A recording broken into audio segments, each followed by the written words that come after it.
Bismillahirrahmanirrahim. Assalamualaikum warahmatullahi wabarakatuh. Alhamdulillahirabbil alamin. Wassalatu wassalamu ala asyrafil anbiya'i wal mursalin wa ala alihi thayyibin at-tahirin wal a'immatil mayyamin wa ashabihil muntajabin. Asyhadu an la ilaha illallah wahdahu la syarikalah wa asyhadu anna Muhammadan abduhu wa rasuluh. Innallaha wa malaikatahu yusholluna 'alan nabi. Ya ayyuhalladzina amanu shallu 'alaihi wa sallimu taslima. Allahumma shalli 'ala Muhammad wa 'ala ali Muhammad. Allahumma shalli 'ala Muhammad wa 'ala ali Muhammad. Allahumma shalli 'ala Muhammad wa 'ala ali Muhammad. Laulaka ya Muhammad lama khalaqtul aflaq. Seandainya bukan karena engkau wahai Muhammad, tidak akan aku ciptakan alam semesta ini. Hadis qudsi tersebut menunjukkan bahwa Nabi Muhammad sallallahu alaihi wasallam adalah makhluk yang paling dicintai oleh Allah Subhanahu wa taala. Kalau tidak ada Muhammad, maka tidak akan ada alam ini. Kalau tidak ada Muhammad, maka tidak akan ada manusia. Kalau tidak ada Muhammad, maka tidak akan ada murid-murid yang Bapak banggakan ini. Adanya Muhammad yang kemudian Allah menjadikan sebagai utusan Allah adalah merupakan kecintaan Allah kepada manusia. Kecintaan Allah pada orang-orang yang beriman. Dalam Al-Quran, Allah Ta'ala beriman, wa ma arsalnaka illa rahmatan lil alamin. Tidaklah kami mengutus engkau wahai Muhammad melainkan untuk rahmat bagi alam semesta. Jadi diutusnya Nabi Muhammad sallallahu alaihi wasallam adalah untuk menebarkan rahmat kasih sayang dari Allah Subhanahu wa taala, yang rahmat dan kasih sayang Allah Subhanahu wa taala maha luas dan meliputi segala sesuatu. Dan bagi orang-orang yang beriman, adanya Nabi Muhammad sallallahu alaihi wasallam adalah merupakan anugerah atau nikmat dari Allah Subhanahu wa taala yang sangat besar. Dalam Al-Qur'an Allah Ta'ala berfirman, laqad manallahu 'alal mu'minina idh ba'atsa fihim rasulan. Sesungguhnya Allah telah memberikan anugerah bagi orang-orang yang beriman tatkala Dia mengutus bagi mereka seorang rasul.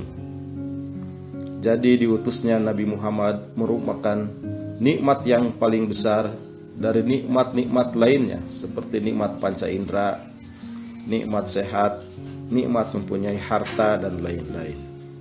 Yang dengan kenikmatan-kenikmatan itu menjadi sebab kecintaan kita kepada Allah Subhanahu wa taala, pemilik surga dan pemilik neraka.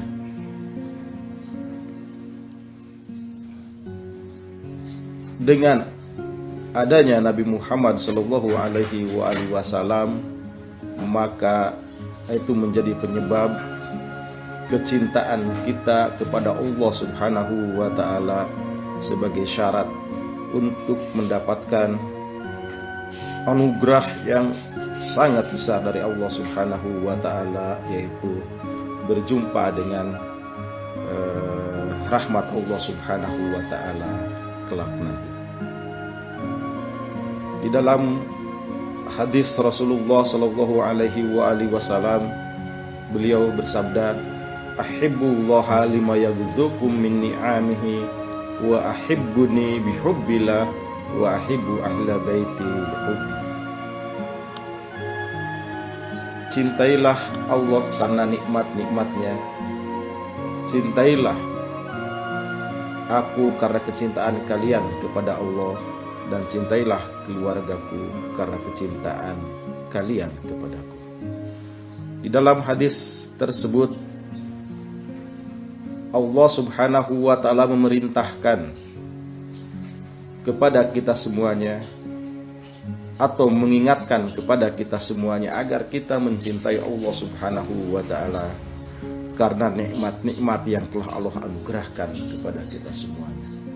Betapa besar dan banyak nikmat-nikmat Allah yang telah Allah berikan kepada kita semuanya, maka nikmat-nikmat tersebut harus kita balas dengan kecintaan kepada Allah Subhanahu wa taala. Nah, kecintaan kepada Allah Subhanahu wa taala tidak akan terjadi tanpa mencintai orang yang paling dicintai oleh Allah Subhanahu wa taala. Dan orang yang paling dicintai oleh Allah Subhanahu wa taala yaitu Rasulullah sallallahu alaihi wa alihi wasallam. Karena itu Allah Subhanahu wa taala menyuruh Nabi Muhammad untuk mengingatkan kepada umatnya, kepada manusia, wa ahibbuni bihubbillah, dan cintailah aku karena kecintaan kalian kepada Allah Subhanahu wa taala. Jadi sebagai bukti kecintaan kita kepada Allah Subhanahu wa taala itu harus dibuktikan dengan kecintaan kepada Nabi Muhammad Rasulullah sallallahu alaihi wa alihi wasallam. Dan sebagai bukti kecintaan kita kepada Rasulullah sallallahu alaihi wa alihi wasallam, Rasulullah pun mengingatkan bahwa ada orang-orang yang wajib kita cintai, yang dengan kecintaan kepada mereka itu akan menjadi sebab kecintaan kita kepada Rasulullah sallallahu alaihi wasallam. Tanpa mencintai orang-orang yang dicintai oleh Rasulullah sallallahu alaihi wasallam, berarti kita tidak mencintai Rasulullah sallallahu alaihi wasallam, yakni wa ahibbu ahla baitil hubi, dan cintailah keluargaku, kata Nabi Muhammad sallallahu alaihi wasallam, cintailah keluargaku lihubbi, karena kecintaan kalian kepada aku. Jadi kita harus membuktikan kecintaan kita kepada Rasulullah sallallahu alaihi wasallam harus dibuktikan dengan kecintaan kita kepada keluarga Nabi Muhammad sallallahu alaihi wasallam. Nah, karena itu nanti para murid semuanya akan diajarkan di SMP Al-Mukarramah siapa-siapa yang menjadi keluarga Nabi Muhammad sallallahu alaihi wasallam yang sudah ditentukan oleh Allah Subhanahu wa taala dan disampaikan oleh Rasulullah sallallahu alaihi wasallam. Karena tanpa mengenal keluarga Nabi Muhammad sallallahu alaihi wasallam, tanpa mengenal Ahlul Bait alaihi wasallam, kita tidak akan mencintai mereka. Dan kalau tidak ada kecintaan kepada Ahlul Bait Nabi Muhammad sallallahu alaihi wasallam, berarti kita tidak mencintai Rasulullah sallallahu alaihi wasallam. Jadi kecintaan kepada Allah, kecintaan kepada Rasulullah, dan kecintaan kepada Ahlul Bait Nabi merupakan satu kesatuan yang tidak bisa dipisahkan. Seandainya kita tidak mencintai Ahlul Bait Nabi, itu sama dengan tidak mencintai Allah Subhanahu wa taala. Kalau kita tidak mencintai Allah Subhanahu wa taala, maka kita tidak akan mendapatkan rahmat yang lebih besar dari Allah Subhanahu wa taala pada hari kelak nanti.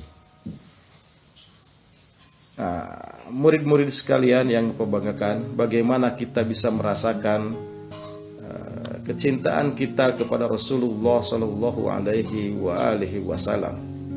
Di sini Bapak hanya akan menyebutkan beberapa saja, walaupun banyak sekali yang harus kita buktikan sebagai kecintaan kita kepada Rasulullah sallallahu alaihi wasallam. Yang pertama yaitu sebagai bukti kecintaan kepada Rasulullah sallallahu alaihi wasallam bahwa kita harus meyakini bahwa Muhammad adalah utusan Allah Subhanahu wa taala dan sebagai penutup para nabi. Sebagaimana Allah Ta'ala berfirman, A'udzubillahi minasyaitonirrajim, Bismillahirrahmanirrahim, Maka na Muhammadun aba ahadin mirijalikum, walakinna Rasulullahi wa khataman nabiyyin, wa kana Allahu bikulli syai'in alim. Yang artinya Muhammad itu sekali-kali bukanlah bapa dari seorang laki-laki di antara kalian, tetapi dia adalah Rasulullah. Dia adalah utusan Allah Subhanahu wa ta'ala dan penutup para nabi, dan adalah Allah Subhanahu wa ta'ala Maha mengetahui segala sesuatu. Jadi sebagai bukti yang pertama kecintaan kita kepada Rasulullah Sallallahu Alaihi Wasallam yaitu harus tertanam dalam diri kita semuanya keyakinan bahwa Nabi Muhammad Sallallahu Alaihi Wasallam itu adalah sebagai utusan Allah Subhanahu wa ta'ala dan sebagai para nabi. Muhammad Sallallahu Alaihi Wasallam sebagai utusan Allah Subhanahu wa ta'ala itu punya kewajiban untuk memperkenalkan Allah Subhanahu wa ta'ala kepada manusia, untuk memperkenalkan Allah Subhanahu wa ta'ala kepada kita semuanya. Jadi kita mengenal Allah Subhanahu wa ta'ala itu karena jasa Rasulullah Sallallahu Alaihi Wasallam yang diutus oleh Allah Subhanahu wa ta'ala. Oleh karena itu, tanpa kecintaan kepada Nabi Muhammad Sallallahu Alaihi Wasallam, kita tidak akan mendapatkan atau kita tidak akan mengenal Allah Subhanahu wa ta'ala. Kemudian yang kedua, bukti yang kedua kecintaan kita kepada Rasulullah Sallallahu Alaihi Wasallam yaitu kita harus menjadikan Nabi Muhammad sebagai suri tauladan dalam kehidupan kita sehari-hari. Kita harus meniru akhlak Nabi Muhammad Sallallahu Alaihi Wasallam. Kita harus meniru akhlak Rasulullah Sallallahu Alaihi Wasallam. Wa innaka la'ala khuluqin azim. Sesungguhnya engkau Muhammad mempunyai akhlak budi pekerti yang agung. Ya, karena Rasulullah Sallallahu Alaihi Wasallam disifati atau dianugerahi akhlak yang agung oleh Allah Subhanahu wa ta'ala, maka ini sebagai sesuatu yang harus kita ikuti untuk mencintai Allah Subhanahu wa ta'ala. Allah Ta'ala berfirman dalam Al-Quran, A'udzubillahi minasyaitonirrajim, Bismillahirrahmanirrahim. Laqad kana lakum fi Rasulillahi uswatun hasanah liman kana yarjullaha wal yawmal akhir wa dzakarallaha katsira. Sesungguhnya telah ada pada diri Rasulullah Sallallahu Alaihi Wasallam itu uswatun hasanah, suri tauladan yang baik, contoh yang baik bagimu, yaitu bagi orang-orang yang mengharap rahmat Allah Subhanahu wa ta'ala dan akan kedatangan hari kiamat, dan dia akan menyebut Allah Subhanahu wa ta'ala. Di dalam ayat ini menegaskan bahwa Rasulullah Sallallahu Alaihi Wasallam diberi anugerah yang sangat besar oleh Allah Subhanahu wa ta'ala, yaitu sebagai uswatun hasanah, sebagai suri tauladan yang baik, sebagai contoh yang baik yang harus diikuti oleh setiap orang yang telah mengaku, yang telah meyakini Rasulullah Sallallahu Alaihi Wasallam adalah utusan Allah Subhanahu wa ta'ala. Nah, kemudian yang ketiga, bukti yang ketiga kecintaan kita kepada Rasulullah Sallallahu Alaihi Wasallam yaitu banyak menyebut nama Nabi Muhammad Sallallahu Alaihi Wasallam. Kalau kita mencintai sesuatu, kita pasti akan banyak menyebut sesuatu yang kita cintai tersebut.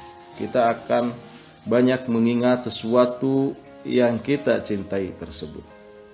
Demikian pula kalau kita mencintai Rasulullah Sallallahu Alaihi Wasallam, maka kita akan banyak menyebut nama Muhammad Sallallahu Alaihi Wasallam kita akan banyak mengingat nama Muhammad sallallahu alaihi wasallam.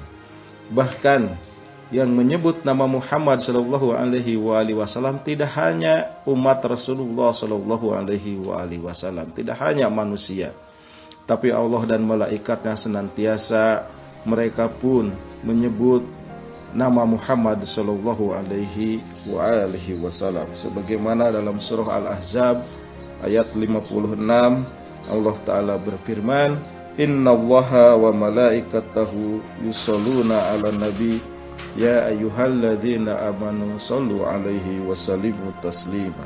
Allahumma sholli ala sayyidina Muhammad wa ala ali sayyidina Muhammad. Sesungguhnya Allah dan malaikatnya yusholluna ala nabi, mereka bersolawat kepada Nabi Muhammad sallallahu alaihi wasallam. Kemudian Allah memerintahkan kepada orang-orang yang beriman, ya ayyuhalladzina amanu shollu alaihi wa sallimu taslima. Wahai orang-orang yang beriman, berselawatlah kalian kepada Muhammad, wassalimu taslima, dan sampaikanlah salam dengan sebaik-baik salam. Murid-murid baru SMP Al-Mukarramah yang Bapak banggakan. Jadi di dalam ayat ini Allah Subhanahu wa taala memerintahkan kita bersolawat kepada Rasulullah sallallahu alaihi wasallam. Di dalam ayat ini adalah merupakan ayat yang sangat istimewa dibandingkan dengan ayat-ayat yang lainnya. Karena ketika Allah Subhanahu wa taala memerintahkan kita untuk sholat, Allah Subhanahu wa taala tidak salat. Ketika Allah memerintahkan kita untuk zakat, Allah taala tidak zakat. Ketika Allah memerintahkan kita berpuasa, Allah taala pun tidak berpuasa. Tetapi ketika Allah Subhanahu wa taala memerintahkan kita semuanya untuk bersolawat kepada Nabi Muhammad sallallahu alaihi wasallam, terlebih dahulu Allah Subhanahu wa taala dan malaikatnya menyampaikan solawat kepada Rasulullah sallallahu alaihi wasallam. Innallaha wa malaikatahu, sesungguhnya Allah dan para malaikatnya yusholluna ala nabi, mereka bersolawat kepada Nabi Muhammad sallallahu alaihi wasallam. Baru setelah Allah dan malaikatnya bersolawat kepada Nabi Muhammad, Allah memerintahkan kita semuanya untuk bersolawat kepada Nabi Muhammad sallallahu alaihi wasallam. Nah, jadi ini sebagai bukti, sebagai ungkapan kecintaan kita kepada Rasulullah sallallahu alaihi wasallam, yaitu dengan cara kita mengingat Rasulullah sallallahu alaihi wasallam dan dengan banyak-banyak bersolawat kepada Nabi Muhammad sallallahu alaihi wasallam. Mari kita ucapkan salawat kepada Nabi Muhammad sallallahu alaihi wasallam bersama-sama. Allahumma sholli ala sayyidina Muhammad wa ala ali sayyidina Muhammad.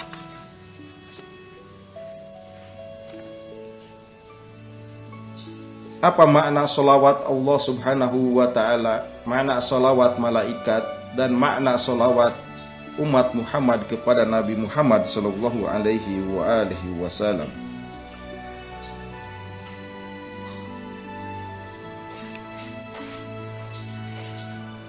Pernah ada sahabat Imam Ali alaihissalam yang bertanya kepada Imam Ali tentang arti solawat Allah Subhanahu wa ta'ala, arti solawat malaikat, dan arti solawat orang-orang yang beriman kepada Rasulullah sallallahu alaihi wasallam.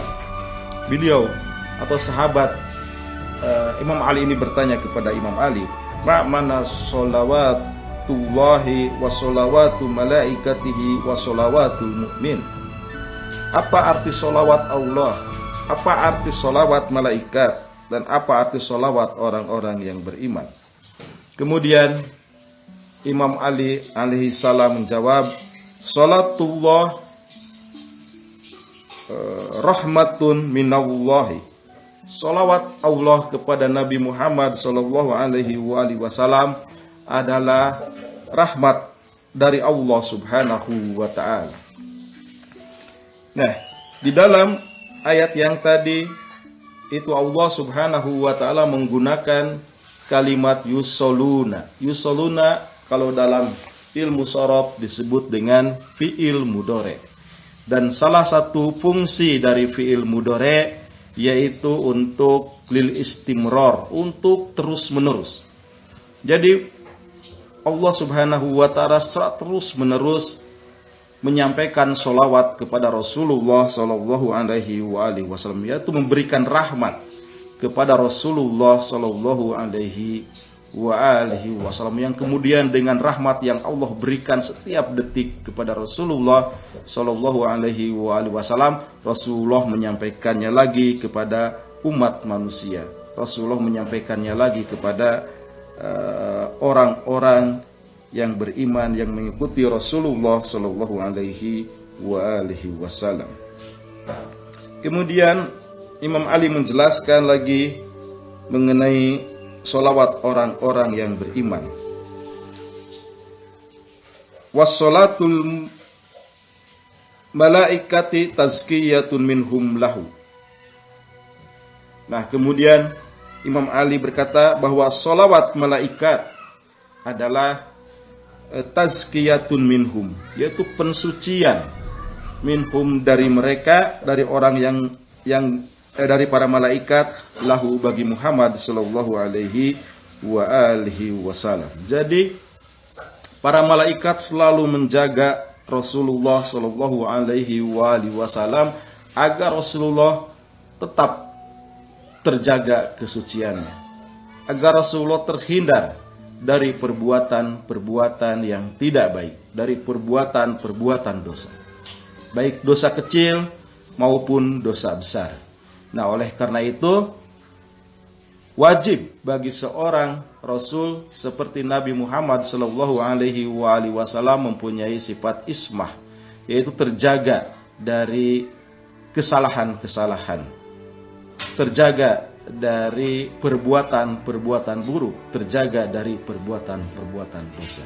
Dalam arti yang lain bahwa Rasulullah sallallahu alaihi wasallam tidak mungkin melakukan kesalahan, karena setiap saat, setiap detik Rasulullah sallallahu alaihi wasallam selalu dijaga oleh para malaikat dari perbuatan-perbuatan buruk, dari perbuatan-perbuatan dosa.